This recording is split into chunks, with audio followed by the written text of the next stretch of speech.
So, Sebastian, we have Dragan with us. Yes, hello. So our next speaker, Dragan's all the way from Novi Sad, Serbia, where we would have originally had this convention, and he's joining us virtually, and he will be taking us a little bit more in depth. So basically just building on what we've just heard from Janice and building on the fact of the website and how you can use your website after pandemic. So post-pandemic, the way people are shopping, the way people are viewing websites is slightly different, the competition slightly different. So Dragan will take us through his advice and how to move forward with a more dynamic appearance online. So welcome welcome to our convention, Dragan. You are our last and final speaker. So we're very much looking forward to some practical advice. Thank you very much. First of all, I would really like to thank the previous speaker as well, because she really actually laid the ground for everything that we're going to maybe talk about a little bit into more detail, or to make it more technical maybe for some things. But I'm going to try to make it, possible for someone to do it, even if they don't have a website, they need to do it, or if they already have one, so they can actually do something with maybe what they hear here. So I'm going to start with sharing my screen, and I'm going to try, at least I don't know how possible that's going to be.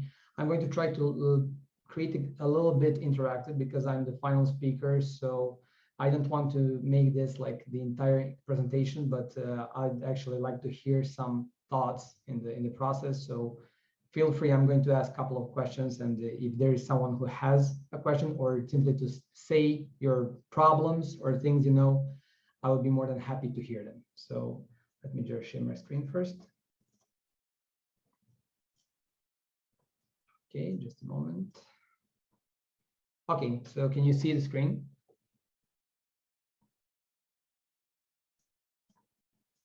Okay. Yes, you can see. Oh, okay, thank you.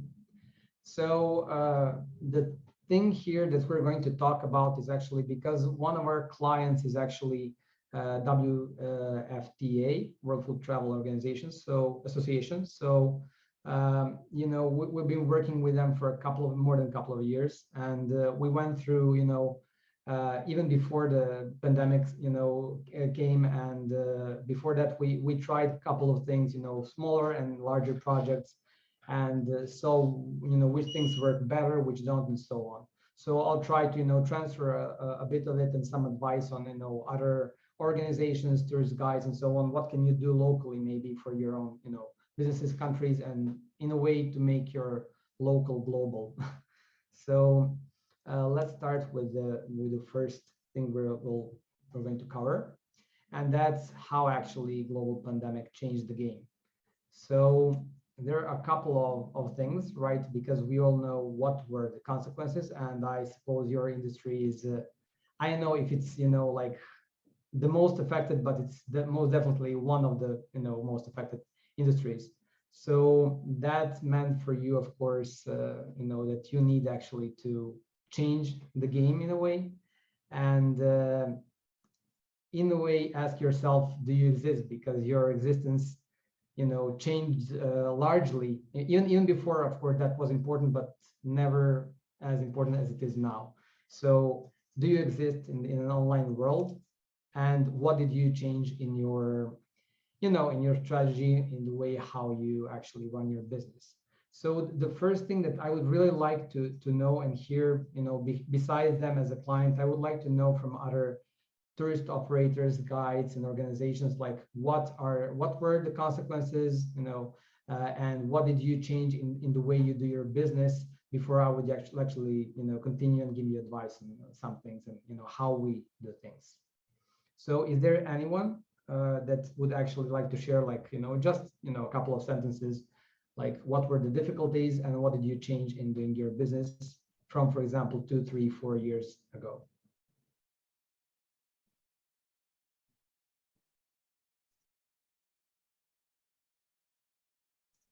Of course, you can also write in chat if you prefer that way.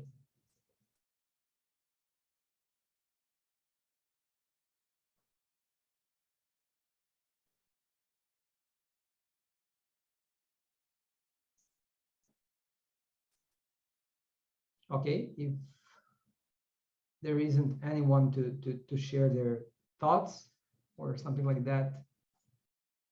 Okay, yeah, so you're more often online and of course planning and discussing. So in a way, many things switched probably, in an online world. And that's also one of the things that I'm going to mention a little bit later. And that's how you do things online. So online booking, when I say booking, I mean like even the meetings, scheduling things and things like that, completely switched over there. And organization, when it comes to that, is also really important. When you make yourself available, different time zones, there are many different things, even when it comes to when you want to integrate something like that into your website and so on. So okay, let me switch to the next slide and show you what you can do to be more visible. So the first thing, of course, is to have a website. If you don't have one, of course, this is going to be something like advice for you on if you decide to make one, what proves to be like best practices for us and creating a website that converts the best. Because actually, when you invest into marketing or creating a website, and you actually finally start when you actually start doing it, let me just see, I got audio settings just to increase my microphone. They say that I'm not loud enough, so just a second.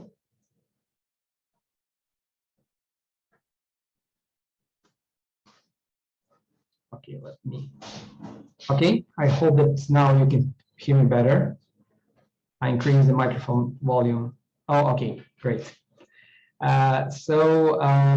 When it comes to making people come to your website, it doesn't matter if it's organic, if you created content, or if you paid traffic. The bottom line is that you want people to do something on the website. And you need to have, of course, a clear plan and structure on what you want users to do on the website. But actually, if you have, for example, let's say 1,000 people coming to the website, and 2 of them convert, 2 of them do what you want, like, schedule a meeting, or, simply to start, or create leads, it doesn't matter, like, to lead something. The thing is that when you make them come to the website, if you simply increase the conversion rate by optimizing those existing pages, you actually don't need to, let's say you have 1,000 people and you have 2 people convert. If you change something about your page and you make out of 1,000, 4 people convert, it's so much cheaper to do that than to actually bring 2,000 people to the website. So, it's not always trying to bring as much as possible to the website. Of course, that's something that you need to do continuously. But another part of this is also trying to optimize your website so that actually, it brings you more revenue in the end. So let's start with the homepage. I'm simply going to create something like a structure that actually is really important for you, or if you have a website, or simply check your own homepage and see, okay, what's different, if that makes sense, and so on. Maybe even change it. If you don't have it, then simply to have a plan on how to create one. So you should people always put like the most attention on the homepage, and that's like the most important page on the website. But the previous speaker talked about Google Analytics and generally analytics. And if you take that into consideration, you would actually see that most people, the percentage of people who actually land on your homepage is really, really small, like it's 15%, 10%. So actually, homepage shouldn't be like your main landing sales page. It should be a page that actually states, like, in the beginning, like you have a hero, who you are, what you do, really, really short. And then it should actually help people navigate through the rest of the website. So it's actually like a portal to the rest of the website, because you have the main menu, you have the items, menu items, but actually they're simply just pieces of text, hyperlinks. But on the home page, you should see that actually like an opportunity to structure your data, you know, and parts of your website for your user to navigate to them quickly by adding, you know, images, pieces, tiles, and so on. So, you know, so actually it looks like nice, it presents your business, but at the same time, it makes it easier for people, you know, to visually understand like parts of your website and where to go. So just try to see whether your homepage does that, you know, if it answers those questions. The next page, of course, it can be, and when I say portfolio, of course, it applies differently to different businesses and industries. But the portfolio page is actually something that, you know, where you actually present to people what you did up to now. It doesn't matter if it's a service, if it's a product, if it's a tour, if it's, you know, if it's a 360 virtual tour of something you want to show or you offer. So it could be really anything. But, you know, people, when they come to your website, you need to actually build up their trust towards your, you know, business or your name or your organization, doesn't matter. So portfolio is a place where they can actually see, you know, what you did in the past and what did you offer. So, okay, so I'll try to be louder, obviously, because it's actually, you know, it's not constant when it comes to the sound. The next thing is services, of course, that's too loud. Oh, okay. Then just a second. Just let me go and do something.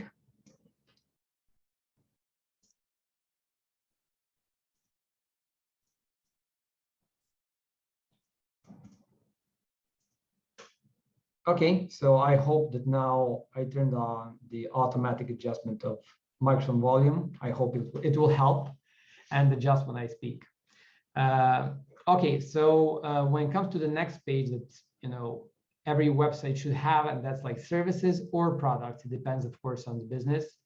But so you need to actually provide real value, not perceived value. When I say perceived, that means the value that you provide from you. So what you think is important is actually something that might not be as important. So you always need to put yourself into, you know, into the user's perspective and see what's really important to them. Why should I do this? Why should I do anything? So you need to give them a reason why. And the main thing how to do this is actually to let them know what are the benefits for them from your service or product. So it's not like we have this, we have this, we have this. So that's more like try to get away from bragging in a way and go in a place like, you know, this service provides this for you. Or so just try to answer the question. If you have a services page or products page, when people come to that page, do you answer the question, what's in it for me? You know, what do I get from that? Because that's the most important thing. And that's something that we actually notice with many clients, that they usually try to focus on features. You know, they focus on what's good about their product or service, but instead, you know, of trying to write, you know, in a short copy descriptions and so on, like what do they get from their services or products? So that's one of the things that's really, really important. Okay, so the next thing is really, really important. I don't know if everyone here knows, but I suppose, you know, landing page. What's a landing page? Because you probably heard that expression, landing page. There is one more that's really often, it's called the sales page. It's not the same, but the landing page is actually the first page people visit when they come to your website. And when that happens, you need to actually take a look at that page, like all the pages in your websites that people visit most frequently, as their first page, and then try to build their actually like the structure, you know, the funnel, the way, the journey of that user throughout your website, from where they are right now to where you want them to be. So that's the most important thing. So if you come to one page, most of the services, products pages, and so on, where you actually describe what you do, what you offer, is a landing page, potential landing page. And the structure of that page is That's actually not something that I created. That's in the marketing, business, done on many research papers on like how people react to different pages, A/B testing, split testing, and so on. And the thing is that every web page, landing page should start with a hero section. So that's the first section that you can actually see. And it should have like a title, image or video of what you do, a little bit of text, like it can be like one sentence or even without text, and call to action up to 2. So when I say call to action, that's usually a button, right? To ask them to do something. It can be a couple of things. It can be like make a call, schedule, book something, even read more. So that's also call to action in that phase. So the first part is like, the hero section. And if you want them to keep reading more, you can even create that as a button. When they click, you can actually automatically like scroll down for them on the next part. So that's also call to action, but up to 2. You shouldn't make more than 2, buttons called 2 calls to action at that point. The next part, like the next section of that page, should be benefits. The research showed that, for example, you can have 3, 4, or 6 benefits to show to people at that stage. So I actually, based on our own like research and experience that we had with other clients, 3 is the best. So when you have like that's like 3 key selling points for you. So you put like this next section and you put like first benefit, second benefit, and third benefit. And from that point, after the benefits, again, call to action. So that's really important. You don't want people going through your website or scrolling down the page to find the button. It needs to be there for them all the time. So the next section, as I said, is benefits. The section after that, of course, you can elaborate a little bit more on benefits and many other pieces of information, and you can put them there then in between the benefits section and the social proof section. But when it comes to social proof,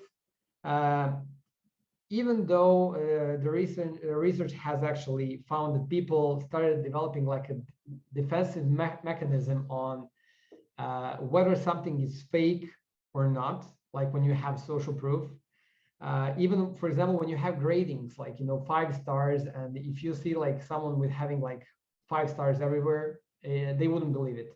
If they have something like 5 stars, a little bit of 4, 3, and 2, nothing, and then a little bit more on 1, they are actually going to believe. So for example, if you have like an average grade of 4.39, people would believe that more than 4.8 or 9. So when it comes to social proof, if you of course have previous people with previous experience, and their experience was of course great and positive, you should really do your best to try to ask them to write something about you, about their experience, ask their permission to put their image and name and organization or where they're from.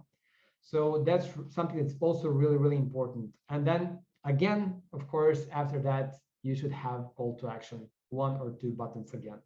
So that's what I actually wrote. So even though you can put other parts, and other pieces of information to those pages, these 3 things are crucial to have on every page that is considered to be a potential landing page. So the first part, hero, just what's it about. The next one, what's in it for them. Social proof, so that they can actually believe that that's really like to fortify their decision. And then of course offer it for them to do the thing you want them to do. So that's something that even when you are creating any other page, if you're not sure what to put on the page, if you follow these guidelines, it will increase chances of having a really high conversion rates for those pages. Okay, so now let's say you created a website, you optimize your pages. Of course, what I showed here is not always like everything. That's like a starting point, and it's a good starting point. But actually, as the previous speaker mentioned, you have tools like Hotjar and others that we also use. And then you actually record sessions of users, see where up to where they scroll, for example, and then if most people stop scrolling at one part of the page, then that's telling you that the previous section wasn't interesting enough to make them scroll further, and then you actually focus on that part of the web page again, change something and see if it's going to fix it. So there are many different tools like heat maps where you see people are clicking and there are no clicks, so you actually put the button there and so on. So of course, this is simply just the basic stuff in a way, but as I said, there are many other things that you can do. But let's say you created a website, or you have a website, you optimize the website according to those guidelines. And then of course, okay, now what? I have a website and many others have a website as well. And you're just like one fish in the sea. So how do you promote yourself, and how do you actually get people find you and that cool website that you created? So this actually question was again for, well, let me just open all of them. Just sorry, like this. So you have, of course, questions like, how do you promote yourself? Usually when you start, or in your situation, I suppose that many of you maybe have a little bit more or pretty limited budget when it comes to marketing. And in the beginning, when you start, creating your online presence, that's the most difficult part actually, because you need to invest most in your marketing, and then but you still didn't make it work, and you still don't have income and return on your investment. But that's simply how it goes, and we're going to talk about it a little bit later. So these are the questions you ask yourself, and then we're actually going to switch to see how can you make this happen. So what are the options? You have on-site SEO and on-site and off-site SEO. The first one is actually the one that it can be pretty technical when it comes to the code, and when you use some plugins to simply make it user-friendly so that you can do it by yourself. But that's like everything you can do on the website in order to make your website rank better.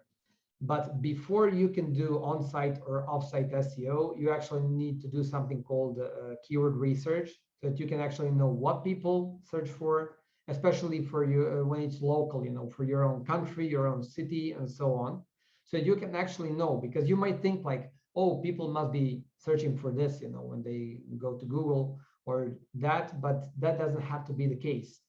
And there are also other things that you might not be able to see. And that's, for example, when they are typing something and you see, oh, okay, a lot of people are actually doing things monthly, like 1,000 searches per month or more.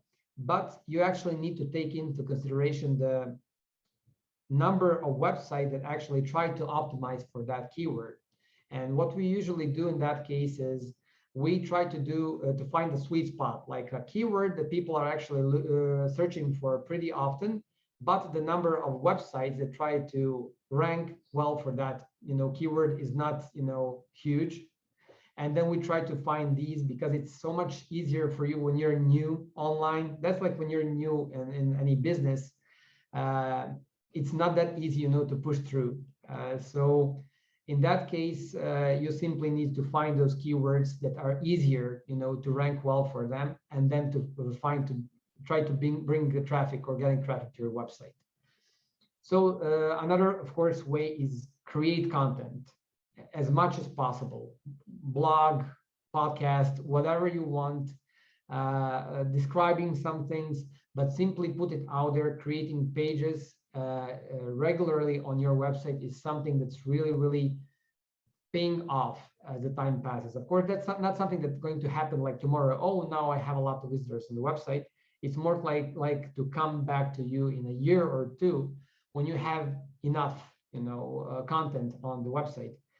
But according to the research of many like leading marketing agencies, unfortunately, if you ask me, is quantity is goes before quality in this case. So because, of course, because Google algorithms and bots, they actually cannot, say like what's good quality content.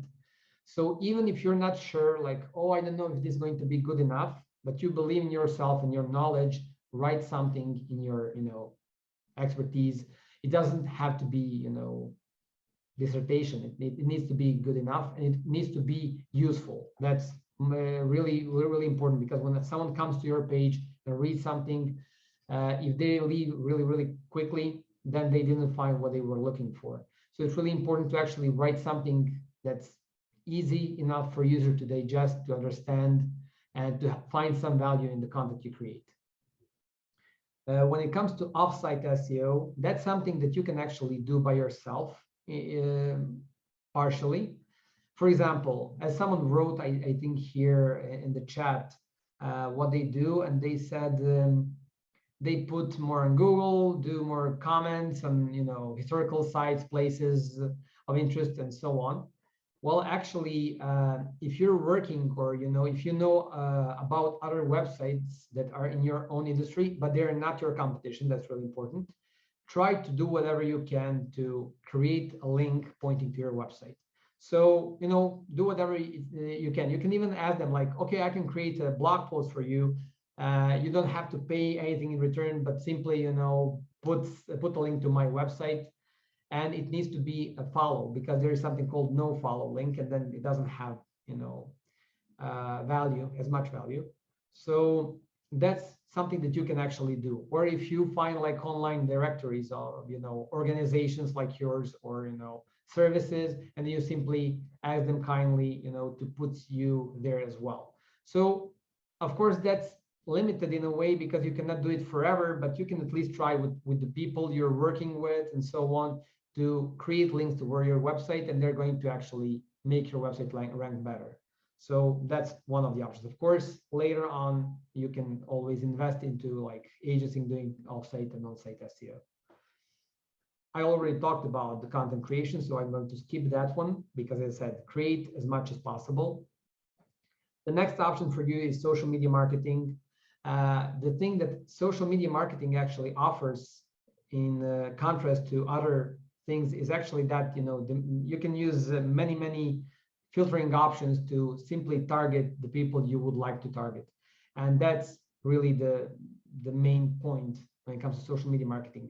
So there are two things, like brand awareness, so people are aware of your existence. How you do things, you can present yourself, because you choose how to do something, what to put out there. So you actually put yourself and present yourself in the best possible manner. And of course, when people are aware of you, they see that you're doing something. If they come to your website, they sometimes want to see your social media profile. And then if that confirms what they think about you based on the website, you're going to actually help yourself to make them maybe contact you, and so on. Another option, I think the previous speaker talked about that as well, is pay-per-click. The difference here is actually that in the first case, when you have social media marketing, you actually present yourself to people even when they're not asking for it. But when it comes to pay-per-click and Google Ads and display campaigns, you can actually find yourself in the top, because you paid for it, to Google when they search for something that they want to find. And that's, of course, has a little bit of more value, but also the price is higher, when you do that than when you do, promote your posts on social media, for example. Remarketing in your business and industry, I think this is one of the really important ones. And then that's when someone comes to your website once. In many cases, people actually don't decide to do anything straight away because they will visit your website for the first time. They might think about it, consult with someone, and then actually make a decision. And then in many cases, they actually forget about your website. What was the name of the website? It was really nice.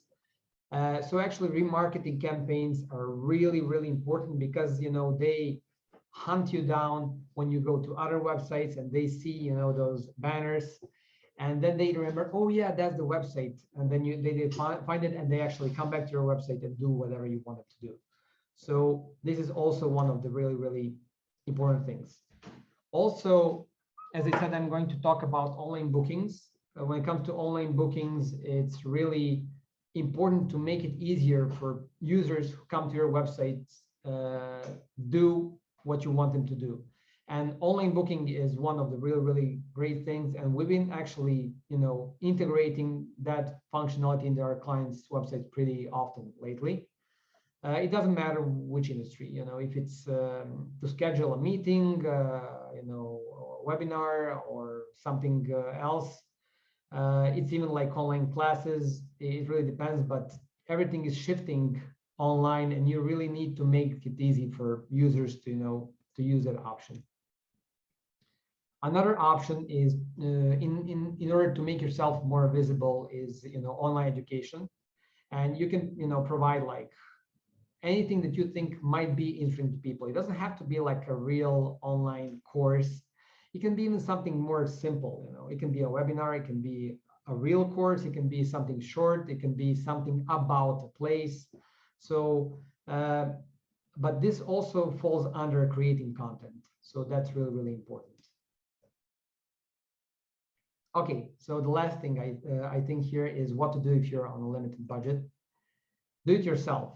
So most of the things I mentioned here are actually pretty easy, at least to do it on a beginner level. You just go to YouTube, Google, like how to, and how to do some things, how to set up something. There are really, really cool articles from experts, like, for beginners, how to set something up. And as the previous speaker said, you test it out. You don't put all your money into something. You test something out and see like what's your return on investment, and then you actually start increasing, on the things that are working for you. Also, let the others do what you can't, and don't burn your money by doing what you don't know. That's also really important to know. So, like, what can you do by yourself, and what can't you do by yourself? So if I talked about SEO, changing things on the website and so on, social media, the best, like what to put there, which image, which content, and so on. That's great. But for example, one example that can actually don't burn your money is if you try to invest a lot of money into Google Ads. The reason for that is, for example, the agency that do that, they know how to optimize things. Bids, impressions, put in negative keywords and so on. And so then if you have X amount of money for your budget, and then if you don't actually spend it well, you're throwing away your money because it's not bringing the people you want, or you're paying twice as much as you would actually if you hired someone. So even though if you're paying for someone for the service, it might be cheaper in the end when it comes to things like Google Analytics. But when it comes to SEO, when it comes to social media and many other things, I think generating content, I think those are the things that you can actually do by yourselves as well. Of course, if you have the budget and you have the, you're able to pay for someone who is actually doing that professionally, of course. But if you're not, this is why I actually wanted to just let you know which thing you should avoid doing by yourself. As I said,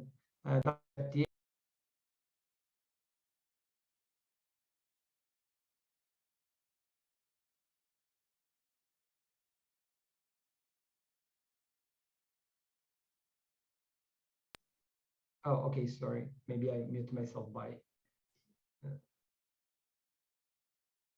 accidentally. Anyway, if you have any question regarding what I said, sorry. Yeah, okay. You can feel free to to contact me. It doesn't matter, like through here, or even on, you can find me on LinkedIn. The name of the company is Equesters. So of course I can, I'll be more than willing to actually share more into detail, like what you might know. Thank you, Dragan. We don't have any questions online. I'm not sure if they're in the room. It's a lot of information and probably slightly overwhelming for some people. I think you've given a lot of additional tips and information for people to use, which is quite useful. We have one question actually in the room from Sebastian from our tech team. Sebastian? Yes, thank you, Dragan, for this amazing presentation. These are all the things we have to do. And what I realize as a company owner, when you start that and doing all that, that it can happen that that your main business is creating content, creating social media. You do not longer do tours and you get struggled. So what I realized, 95% of the guides in the world, that's what they not want to do. They want to have tours. They want to get paid for the tours, and the rest, please, can somebody else do the accounting, the internet stuff and all that, because we love history. We love tours doing, and we hate all that stuff. So what's your answer for these guides not to become a professional influencer, a professional social media guru, just to be a guide and have all the rest? Well, actually, yeah, I understand, because I mean, my agency, that's exactly what it does. Of course, it usually does for like bigger and major businesses as well. And the main point of them hiring us in a way is actually, you know, doing all those things for them because they don't like to do them and they don't want to spend their time on, you know, on everything.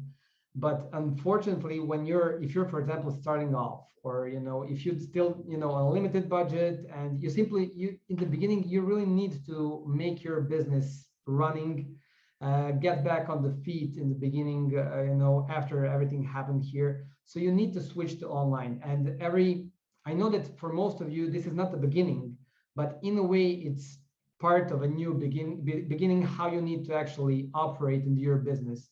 And I really hope that, you know, when you invest more effort in the beginning, that it actually makes it possible for you to do what you really love, you know. So, of course, as I said, for organizations, it's really easier because they can, like WFTA, you know, they can actually, you know, like assign different parts of these things that I talked about to different people, and then they actually, you know, they can actually focus on what they do. So in your case, if you have limited time as well, because this is not only a question of budget, it's a question of time. Try to, you know, just do the main things that you can do, not try to do everything, because it's not possible for one person especially. So if you have like 1 or 2 or 3 people, you cannot do it all. If you're like 5+, then it's possible, you know, maybe to do things like that. So my suggestion for you is go with, at least with, you know, social media, LinkedIn and so on, and try to be part of other communities and organizations so that you can actually, you know, go to your potential leads and let's call them clients that way as well. Right, some great advice. And I think not only individuals, but associations also need to use the opportunity to look at their websites. And I think our website team is definitely, their ears are perked and they know they've got some work to do. And I wish we had 5 people, as you say, but the 2 we have will have to do with our resources, but we will definitely take some of your advice on board. So thank you so much, Dragan. Thank you so much for joining us. And I'm sure that we're walking away with a lot more information. We appreciate your time. Okay, thank you. It was really nice.